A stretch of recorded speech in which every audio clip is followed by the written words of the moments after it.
Organic growing is good for the health. Let's go and heed the words of the wise old elf. Let's go next door to Rivendell and see my old mate Joe. There he is. Morning, Tom. How are you, my friend? Not so bad yourself? Good. Fresh as a daisy this morning. Right, not much happened since last week, apart from I've grown some tomato seeds at home. Yeah, you were saying about they were on the windowsill, weren't they? Yeah, so my tomato seeds at home had all popped out. So then I'll just undo this Yeah. bit of net and this one.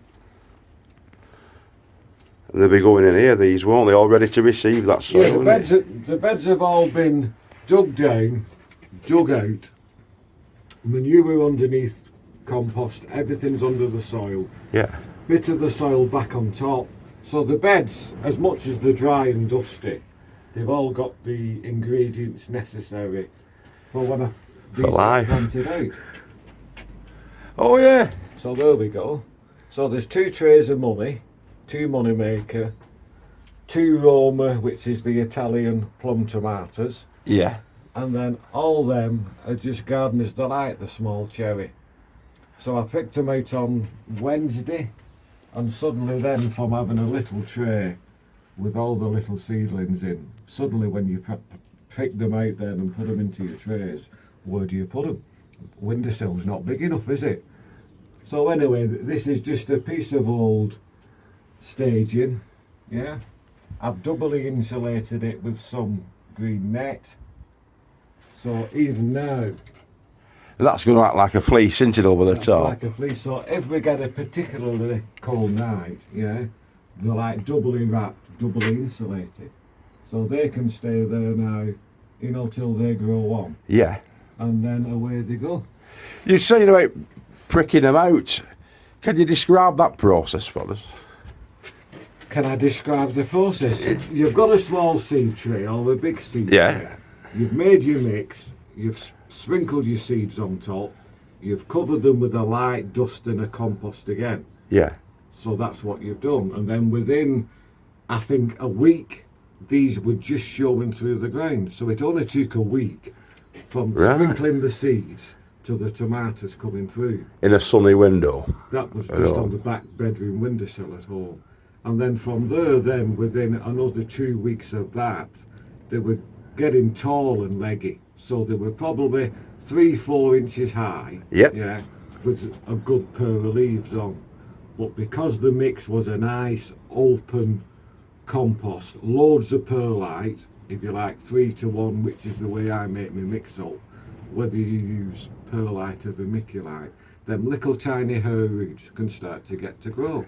So then, from that then, I've picked them out, and where they were tall and leggy, yeah, bit like that, I've sunk them deeper in here. You with me? When you're pricking them out, I asked you before, didn't I? What did you use? A normal sort of fork, didn't you? Like All I used was a normal cutlery household fork. Went down in the tray, teased a clump up, Yeah. and then carefully split them apart. Picked them up by the leaves, so the stem was probably 2 inches long, Yeah. because they were growing tall and leggy for the light. Got you? So then when I've picked them out in there, I've sunk them almost as low down as I can get them. Are you with me? Yeah. So the leaves are now only this high. Yeah, so they're only 1/2 inch-ish above the level of the compost. Yeah, Yes. even though the stem is probably that depth. Are you with me?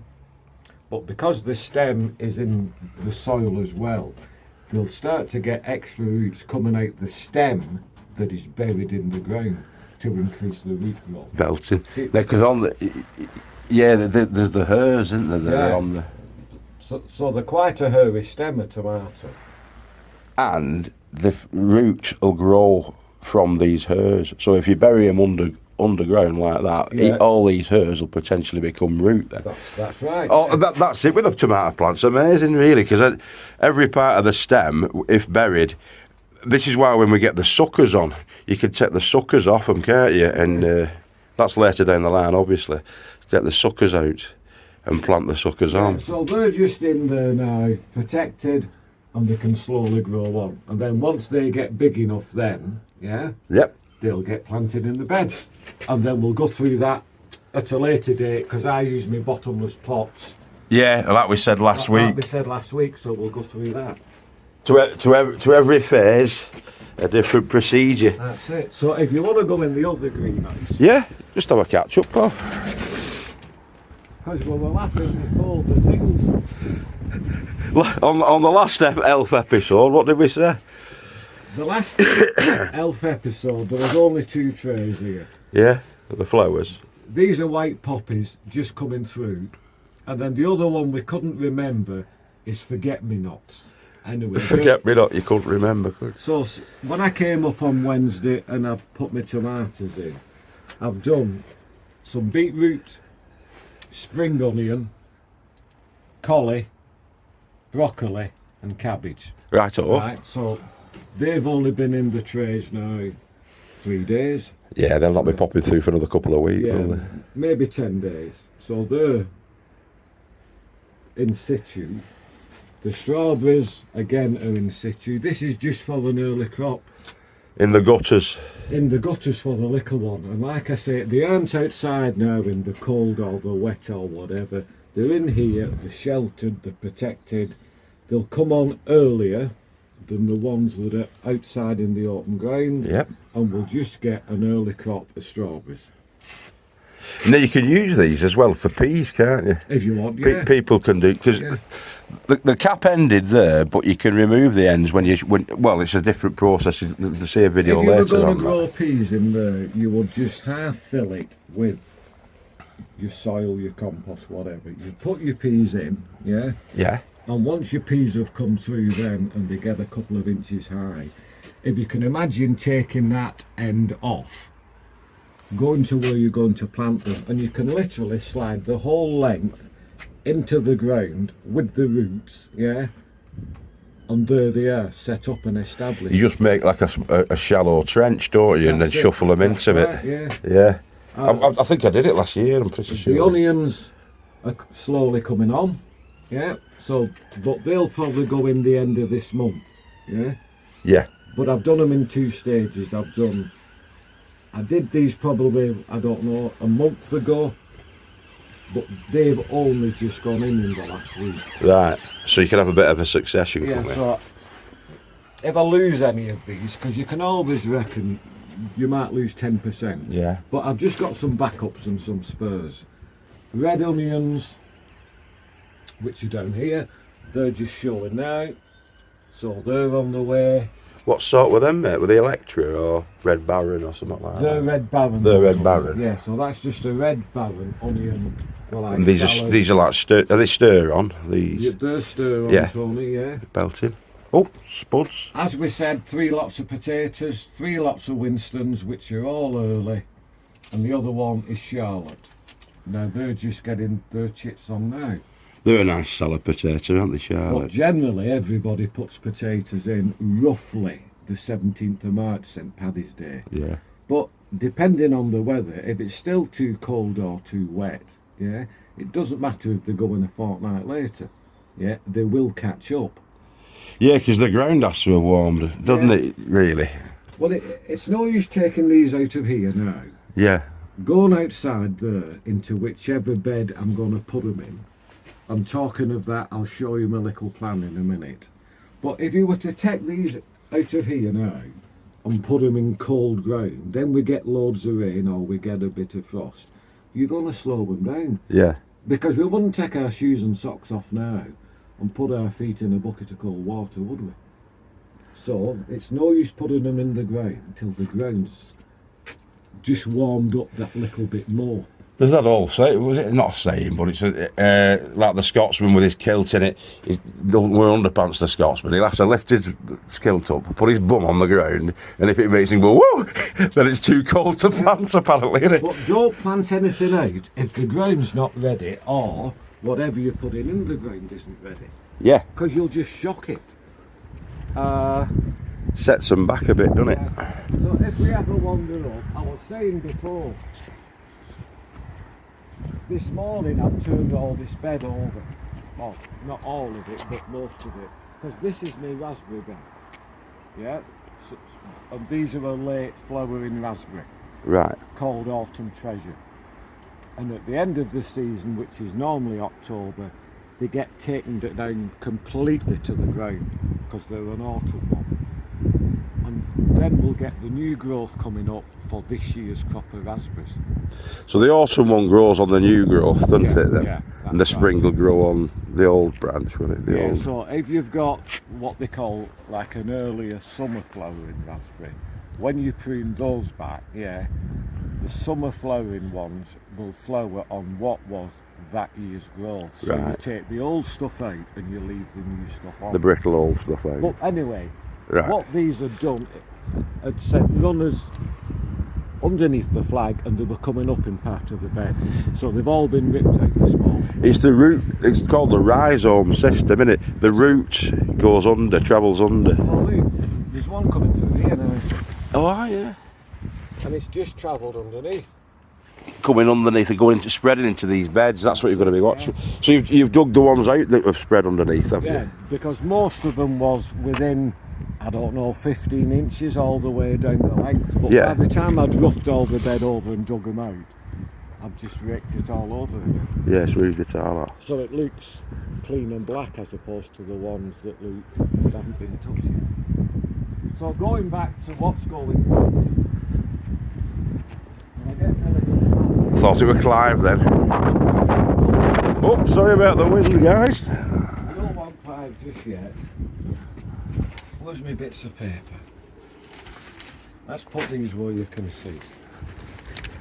These are my plans. I've got 2 plots and 2 beds. So this is 2021, what I planted last year. Here, we'll have a look in here, out at wind, mate, because wind will interfere with sound, won't it? Have a seat. We're in Rivendell Castle now, aren't we, Joe? Right. Let's have a look. So that was 2020. Right, yeah. Plot 1, 2020. First year of the pandemic, that, wasn't it? Yeah, and Second that's year. plot 1 again last year. So which one of these two is plot 1? Is it that's Right. this side? All down there now I've got 10 beds. Right. So if we just go, because I'll be taking this home after, redoing it again, but there'll be nothing in all what is the beds. Are you with me? Yeah, you'll do them as a if blank we- canvas, like. If we turn that way, Yep, looking down. yeah, here's the shed where we sat. Yeah, Got you. that's my rhubarb bed just at the side, Yeah. just round the corner there. Near that compost. So the rhubarb bed never alters, yeah? And the bed that's got the raspberries in, which is here, which is a permanent thing, doesn't alter. With the spelly areas there. And then down the bottom is the double greenhouse where we've just been, where the tomatoes are. Got you. So out of 10 beds, yeah, my raspberry bed stays constant. There's where it is. And the rhubarb. Yeah. So here we go. If we can see that now, if we start down the bottom, coming up from the greenhouse, I had cabbage, onions, broccoli. I did swift potatoes last year, weren't successful. I did Winston potatoes. I did raspberries. This one here is where I've got my pleached apple tree and my plum tree, Yeah. which we can just see there with the vertical poles sticking up. Yeah. And then in this bed, I did a few more sprouts. Yeah. I did leeks. I did climbing French beans, and I did sweet corn. So I know what I planted here last year. Yeah. Yeah. And I've got a similar plan for the plot at the side, which Yeah. is plot 2. Plot 2. So later on, well, it'll be a few days now, but I'll take this home with me, as I've just said, do a fresh doodle, yeah, but there'll be nothing in any of there'll be no names down Yeah. for what's growing. So then, because I've grown leeks here, yeah, I could grow my potatoes, or my cabbage, or my collie, but I'll just put a name down for each bed, and then I know what is going in each bed, and that's just my rotation system. And it changes year on year, so you're not Yeah. putting the same thing in the So in the you ground don't there. put the same crop in the same piece of ground on consecutive years. You just rotate your crop. Belted. And that's as simple as that. It's not rocket science, it's just Joel's way, and it works for me. And you favour these long beds. I'm going to try and, over the next 12 months, maybe convert mine to the longer. How long longer have you been beds. saying that? Well, it's basically just getting round to it, because I've been thinking of doing it, but I've had stuff in the ground where I've been thinking about I need to shift it. Yeah. So I've always had last year or so. I've always had stuff in the ground, so I've not been able to. I did it with one of the beds last year. But that's I've it. extended that one. So that's where I'm up to. Not much happening at the moment. There's Billy Robin coming for his bread. Bit of stale bread I brought up for the birds. He'll actually eat a bit of that too, won't he? Oh yeah, of course he will. As well as worms and what have you. Yeah. But because it's there Bugs. now. But if he doesn't get in quickly, Mr. Magpie or the wood pigeons, yeah, they'll come down, pick up the big pieces, and it'll soon be gone. Yeah. And they'll clear all that off before the mice get a chance tonight. Oh yeah. So, yeah. But we get out. So that's where I'm up to. But you've just given us a clump of the bascum. We're going to try and grow it on our side. I've just put it in. You know where my herbs are up at the Yeah. top. I've just put it in there. Yeah. The bascum. Just keep it well watered. Yeah. The bascum. Right, I'll have a walk down. We'll have a walk down. This is a discovery that we've made. I'll show you. I've actually got a data sheet about the bascum. Joe's got a big clump of it down here.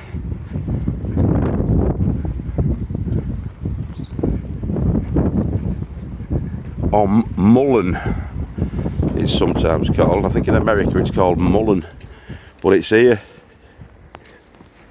The bascum now. The bees love the bascum, don't they? So anybody who might have seen this stuff last year or the year before, it'll grow about 5 foot tall. Tiny little yellow flowers on it. All running up a stem, aren't they? all Central going up the stem. But the bees, it's an absolute magnet for bees.